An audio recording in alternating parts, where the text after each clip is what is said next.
let me ask you a few questions, and we've got some members that have questions. My goal, members, would be to have John out of the seat by 1:15 so we can save time for the vendors.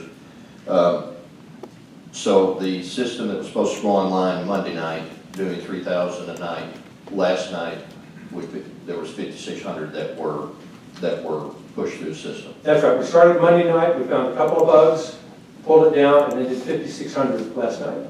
Did you determine out of that 5,600 how many were ineligible or were eligible? Do you have the breakout? About 40% of them were clearly eligible.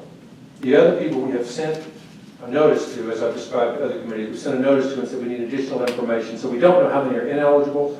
We won't know that until they have 10 days to get back to us.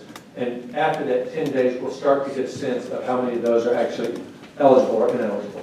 Okay, and if they don't respond in 10 days, then they're dropped off the system Yes, sir. automatically, correct? That's right. So about 60%, there's some question as to whether they're eligible or not based on the information they're going to provide back. That's right. Okay. From that first batch, again, it's a very small sample at this point. Okay. All right, and as far as,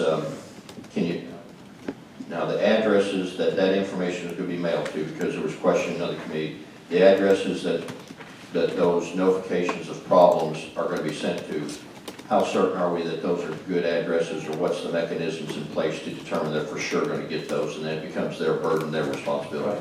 Right. We have in our files an address of record they have given to us, and that's where we send the mail. If it comes back to us, we'll know it's not a good address, and we would close the case unless we had some other way to contact them. If it doesn't come back to us, we assume they got it. Now, it may be at their mother's house, it may be somewhere else, but if it didn't come back to us, we assume they got it, and they've got 10 days to get back to us.